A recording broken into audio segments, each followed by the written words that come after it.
বৌদ্ধদের অতীব পবিত্রময় শুভ বৌদ্ধ পূর্ণিমা।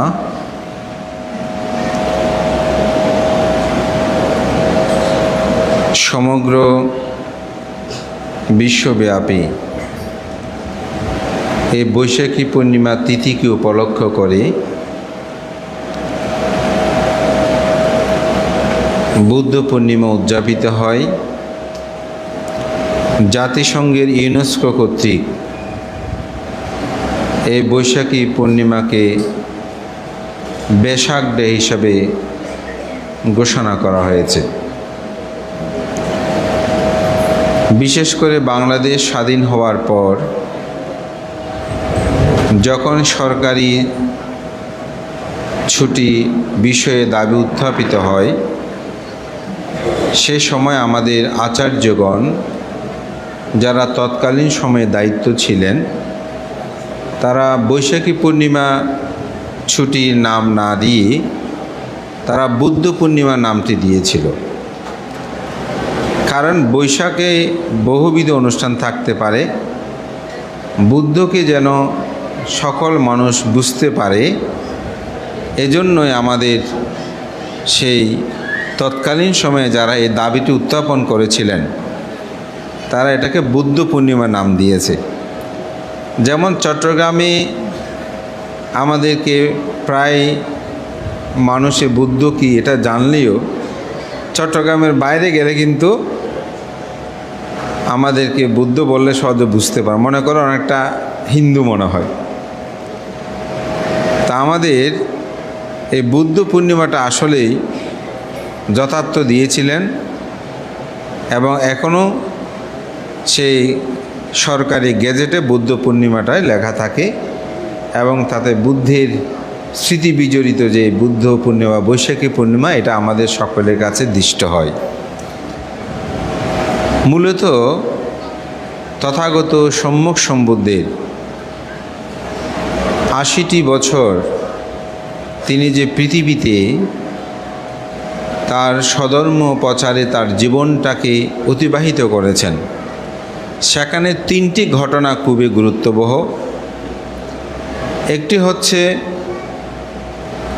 তিনি লুম্বিনী কাননে এই বৈশাখী পূর্ণিমা তিথিতে তিনি জন্মগ্রহণ করেন, যাকে বলা হচ্ছে সিদ্ধার্থের জন্ম। এখানে আজকে আমাদের ডাক্তার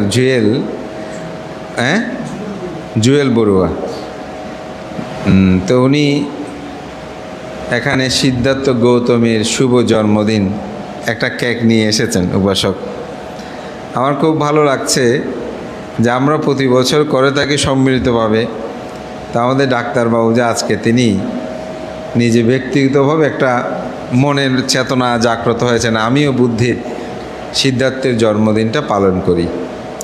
তো এখানে দুটো জিনিস হয়েছে, একটা হচ্ছে বুদ্ধের জয়ন্তী, বুদ্ধ জয়ন্তী, তো আর একটা হচ্ছে সিদ্ধার্থ গৌতমের শুভ জন্ম। দুটি এক, আবার একটু ভিন্ন আছে। তো সেই সিদ্ধার্থের জন্ম দীর্ঘ ৪৫ বছর, ২৯ বছর পর্যন্ত গৃহজীবন, ৬ বছর কঠোর সাধনার পর এই বৈশাখী পূর্ণিমা তিথিতে তিনি বুদ্ধত্ব লাভ করেন। আবার দীর্ঘ ৪৫ বছর ধর্ম প্রচারের পর তিনি কুশিনারার শালবৃক্ষ বনে তিনি পরিনির্বাপিত হন। এই 3টি ঘটনা আসলে ব্যাখ্যা করলে অনেক সময়, সকাল থেকে আমি একটু একটু বলেছি, যেহেতু গরমের তীব্র দাহ, তো সেজন্য চিন্তা করেছি যে যদি সবাইকে একসাথে বসায় রেখে শিলাদি প্রদান করতে যায়, তাইলে মোটামুটি এখন যতটুকু একটা শান্ত পরিবেশ, এই পরিবেশটা পাওয়া যেত না। ওই জন্য সকাল থেকে আমরা ৩-৪ বার অলরেডি শিলা প্রদান করা শেষ হয়েছে, এটা সর্বশেষ। তো এই ত্রিস্মৃতি বিজড়িত বৈশাখী পূর্ণিমা মূলত বুদ্ধ পূর্ণিমা বলা হয় বা বেসাক ডে। মহাকারণিক তথাগত বুদ্ধ, এই 3টি ঘটনার বিশেষ তাৎপর্য রয়েছে। কিছু প্রশ্নও আমাদের মধ্যে আছে। যেমন অনেকে প্রশ্ন করেন, বুদ্ধ যে ডান পাশ ভেদ করে তিনি জন্মগ্রহণ করেছেন, এটা আসলে ঠিক কিনা? অনেকে এটা প্রশ্ন করেন।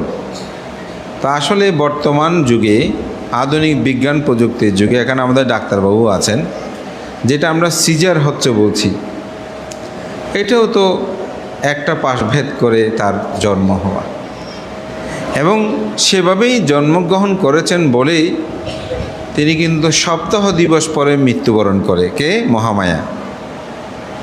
এটা কিন্তু বিষয়টা অবশ্যই উপলব্ধি করা যায়, বোঝা যায়।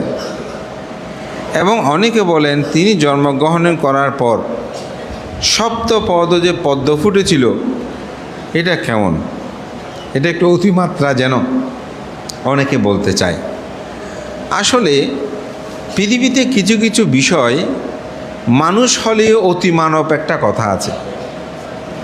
আমি আমার একটা উপলব্ধি বলি, আমরা যারা এখানে বসে আছি, আমরা জন্মগ্রহণ করার পর থেকে কখনো কি ভেবেছি আমটা উপর দিকে না গিয়ে নিচে কেন পড়ে? আপনাদের কারো কোনো দিন কি নিউটনের কথাটা না জানার আগে এই ধরনের চিন্তা কারো মনে উৎপন্ন হয়েছে? কারো মনে উৎপন্ন হয়েছে বলে আমি জানি না, আমার হয় নাই। মানে আমার একটু উপলব্ধি যে নিউটন সে বসে ভাবতেছে আপেলটা উপরেও তো খালি, তো আপেলটা উপর দিকে না গিয়ে নিচে কেন এসেছে? দেখেন কি অদ্ভুত ভাবনা না? আমাদের মধ্যে কারোই ভাবনাটা আসে নাই। ছোটোবেলা থেকে দেখতেছি আম, জাম, কাঁঠাল বা যে কোনো কিছু উপরে নিক্ষেপ করলে সেটা নিচের দিকে এসে পড়ে যায়, কিন্তু উপরে তো খালি জায়গা, উপরের দিকে যেতে পারে না, নিচে কেন আসে? এটাই চিন্তা করতে গিয়ে পৃথিবীতে তিনিই শুধু এটা ভেবেছেন, আর কেউ ভাবনাটা করে নাই, আর কেউ কিন্তু এই চিন্তাটা করে নাই। তিনি সেটা একজনেই চিন্তা করেছেন, ঠিক না? অর্থাৎ এগুলোকে বলা হয় অতি মানব, অর্থাৎ আমাদের চেয়েও বেশি চিন্তা করতে পারেন। এই আইনস্টাইন বলেন এরকম। তো বুদ্ধ তিনি কোনো ঈশ্বর গড কর্তৃক প্রেরিত পুরুষ নয়, তিনি নিজেই বলেছেন আমি মানব সন্তান, তবে তিনি অতি মানব, যার কারণে অতি মানবের অতি কিছু আসলে মানুষের জীবনে দৃষ্ট হতে পারে। তা আমরা তো দেখি নাই, কিছু অলৌকিক বিষয় ঘটতে পারে, তবে এটা এমন কোনো বিষয় নয় যে এটা নিয়ে অনেক কিছু আমাদেরকে চিন্তা করতে হবে। এটা হতে পারে একজন মহাপুরুষের জীবনে ব্যতিক্রম কিছু ঘটতে পারে, এটা নিয়ে এত তর্ক বিতর্ক বা সন্দেহ করার কোনো দরকার, কারণ সেটা ধর্ম নয়। ধর্মটা হচ্ছে বুদ্ধের চতুরার্য সত্য এবং আর্যাষ্টাঙ্গিক মার্গ। বুদ্ধের জীবনগাথাটা নিয়ে বিভিন্ন ক্ষেত্রে বিভিন্ন জায়গায় এটি আলোচনা হয়েছে মাত্র। এটা হয়তো সঠিক হতে পারে, কারণ আমরা তো সেটা দেখি নাই। এটি ইতিহাস, জীবনটা হচ্ছে একটা ইতিহাস ভিত্তিক। এটাকে বিবিধভাবে বিভিন্ন জনে ব্যাখ্যা করতে পারে। যেমন একটা গল্প এক একজনের কাছে এক এক রকম, একই গল্প কিন্তু আরেকজনে যখন বলছে খুব ভালো লাগছে শুনতে, একই ঘটনা। আপনাকে যদি বলি চাঁদগাঁও বিহারে কেমন করে এসেছেন, বজ্রবান্তে বদ্রাটে গাড়ি একটা নিয়ে একদম আপনার এখানে চলে আসছে। তার একজনকে বললাম কেমন আছেন, বজ্রভান্তে প্রথমে আমি বাসায় স্নান টান আদি কর্ম সম্পাদন করে পূজা আর্চা নিয়ে আস্তে আস্তে ধীরে ধীরে আমার দোতলা ছাদ বিল্ডিং থেকে নামলাম। নামার পরে গাড়ির জন্য অনেকক্ষণ অপেক্ষা করলাম, করতে করতে হঠাৎ একটা গাড়ি আসলো, হাত তুললাম, গাড়িটা দাঁড়ালো। সে ড্রাইভার ভদ্রলোক খুব ভালো, আমাকে জিজ্ঞাসা করছে আপনি ভাই কোথায় যাবেন? তারপর আমি বললাম যে আমি চাঁদগাঁওতে যাব। তখন সে আমাকে খুব ভালোভাবে গাড়িটা থামিয়ে তারপর আমাকে তুলে নিলেন। ভাড়াটাও জিজ্ঞাসা করলাম কত, বললো যে 100 টাকা। মানতে একদম খুব ভালো, মোটামুটি মানুষটা ভালো মনে হলো। আস্তে আস্তে দেখলাম রাস্তার দুপাশে একেবারে পরিষ্কার পরিচ্ছন্ন, আজকে গাড়ি ঘোড়ার কোনো জাম নেই, যেহেতু শুক্রবার। তাই এত সুন্দর পরিবেশে আস্তে আস্তে আসতে শুরু করলাম। কিছু দূর আসার পরে দেখলাম যে একজন লোক, তিনিও তার সন্তানকে নিয়ে হাতে ফুল নিয়ে বোধহয় আপনার বিহারে বা এখানে কোনো জায়গায় আসার জন্য তিনি প্রস্তুতি নিয়েছেন। তারপর তাকেও দেখলাম আস্তে আস্তে চাঁদগাঁও ভিতরে ঢুকতে প্রথমে একটি বিহার দেখলাম, ওইটাও অতীব সুন্দর। তারপর আস্তে আস্তে ঢুকতে তারপরে একটা ভাবনা কেন্দ্র দেখলাম, তারপর আপনার বিহারে আসলাম। এখন এই বিহারে আপনার সাথে শিলাদি গ্রহণ করে আবার যেতে যেতে ভাবনা কেন্দ্র একটু যাব, এরপরে ঢুকতে চাঁদগাঁও কেন্দ্রীয় বিহারও একটু যাব। বর্ণনাটা দুই রকম, কিন্তু ঘটনা একজন বলতে মানতে যে বদ্রার নেমে গাড়ি একটা নিয়ে চলে আসছি, আর জন্য একটি কাব্যিক ব্যাখ্যা দিয়ে সে দিয়েছে। ঘটনাটা জিনিসটা একই, কিন্তু ব্যাখ্যাগত বলাগত একটা বিষয়। ঠিক বুদ্ধের জীবন দর্শনটা আসলে সেরকম, হয়তো এটিকে সেভাবেই পুষ্পরিত করেছে। তিনি জন্মগ্রহণ করেই বললেন, আমি জ্যেষ্ঠ, আমি শ্রেষ্ঠ, আমিই বুদ্ধ হব জগতে। এটি তার ঘোষণা। বুদ্ধ মানে এখানে আসলে জ্ঞানবান হবেন, প্রজ্ঞাবান হবেন, এই কথাটা বুদ্ধ সিদ্ধার্থ গৌতম বলেছেন। এবং তাকে রাজপ্রাসাদে নিয়ে আসা হলো। সেখানে বহুজনেই বহুভাবে তার কথা ব্যাখ্যা করতে গিয়ে সেখানে ব্রাহ্মণগণ ভবিষ্যৎবাণী করেছিলেন তিনি হয়তো বুদ্ধ হবেন, নয়তো রাজ চক্রবর্তী রাজা হবেন। এরপরেই তিনি সংসার ধর্মে আবদ্ধ হলেন, 29 বছর বয়সে গৃহত্যাগ করলেন এবং দীর্ঘ 6 বছর কঠোর সাধনার পর গয়ার বুদ্ধির বুদ্ধত্ব লাভ করলেন। এই বুদ্ধত্ব লাভেও কিন্তু সেখানে অনেক ব্যাখ্যা আছে। তিনি প্রথম জাতিস্বর জ্ঞান উৎপন্ন হলো, অর্থাৎ জন্ম জন্মান্তর তিনি কিভাবে পরিভ্রমণ করেছেন, কেন মানুষ জন্মগ্রহণ করে, এই বিষয়টা তিনি জানলেন। দ্বিতীয়ত হচ্ছে সত্যদের চতুৎপত্তি জ্ঞান। একজন মানুষ মৃত্যুবরণ করার পর কোথায় যায়, কোথা থেকে উৎপন্ন হয়, কীভাবে উৎপন্ন হয়, এগুলো তিনি জেনেছেন। সর্বশেষ যেটা জেনেছেন সেটাকে বলা হয় আসব ক্ষয় জ্ঞান, অর্থাৎ দুঃখ কি, দুঃখের কারণ, দুঃখ নিরোধ, দুঃখ নিরোধের উপায়। এই দুঃখ নিরোধের উপায়টাই হচ্ছে কি, আসব ক্ষয় জ্ঞান। এটি যখন উৎপন্ন হলো তখনই তিনি জগতে বুদ্ধ হলেন। দীর্ঘ 6 বছর কঠোর সাধনার পর, বুদ্ধত্ব হওয়ার পর সারনাথে ঋষিপতনমি গোধাবে তিনি প্রথম ধর্মচক্র প্রবর্তন সূত্র দেশনা করেন, যেখানে এই চতুরার্য সত্য অষ্টাঙ্গিক মার্গের কথাটা ধর্মচক্র প্রবর্তন সূত্রে প্রথমেই বলা হয়েছে। এরপরেই তিনি দীর্ঘ 45 বছর ধর্ম প্রচার করার পর কুশিনারা শাল বৃক্ষ বনে তিনি ভিক্ষু সঙ্গদেরকে আহ্বান করে বলেছিলেন, আমি যে ধর্ম বিনয় প্রজ্ঞাপন করেছি তাহা তোমাদের মধ্যে এই বিষয়ে কোনো সন্দেহ আছে কিনা। অসাধারণ বুদ্ধির এই কথাটা। যখন সবাই চুপ, বলতে তোমরা কেউ আমার প্রতি শ্রদ্ধান্বিত হয়ে অন্ধবিশ্বাস হয়ে তোমরা চুপ করে থেকো না। যদি তোমাদের মনে কোনো সন্দেহ উৎপন্ন হয়ে থাকে, কোনো প্রশ্ন থাকে, তাহলে তোমরা আমাকে সে বিষয়ে প্রশ্ন করতে পারো। তো আসলে ওখানে প্রায় তো অরহৎ শ্রোতাপত্তি লাভই ছিল, তাদের তো বুদ্ধ ধর্মে কোনো সন্দেহ থাকার কথা নয়, যার কারণে তারা কেউ প্রশ্ন উত্থাপন করে নাই। তখন বুদ্ধ এইটাই বললেন, আমি পরিনির্বাপিত হওয়ার পর তোমরা তখন বলতে পারবে না। তথাগত বুদ্ধ এই বিষয়ে তিনি ব্যাখ্যা প্রদান করে নাই। আমি তোমাদেরকে 37 প্রকার বুদ্ধি প্রক্রিয়া ধর্ম প্রজ্ঞাপন করেছি, তোমরা সেগুলোই ধর্মরূপে তোমরা গ্রহণ করবে। এই কথাটা বলেই বুদ্ধ পরিনির্বাণ শয্যায় শায়িত হয়ে প্রথমেই তিনি তার শেষ কথাটা বললেন, হান্দা দানি বিক্ষাবে আমন্তায়ামিব বায়াদাম্মা সাংকার আপ্পামাদেনা সম্পাদেথা। জগতে যাহা কিছু উৎপন্ন হয় সমস্ত কিছু ক্ষয়শীল, তাই তোমরা অপ্রমত্তসে তথা জাগ্রত থেকে স্মৃতিমান হয়ে শীলবান হয়ে তোমাদের জীবনকে তোমরা অতিবাহিত করো। এটাই ছিল বুদ্ধের অন্তিম বাণী, শেষ কথা।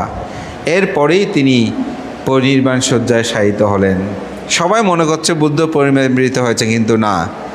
বুদ্ধের শিষ্যগণের মধ্যে চক্ষুষ্মানদের মধ্যে শ্রেষ্ঠ ছিল সেই অনিরুদ্ধস্তবীর।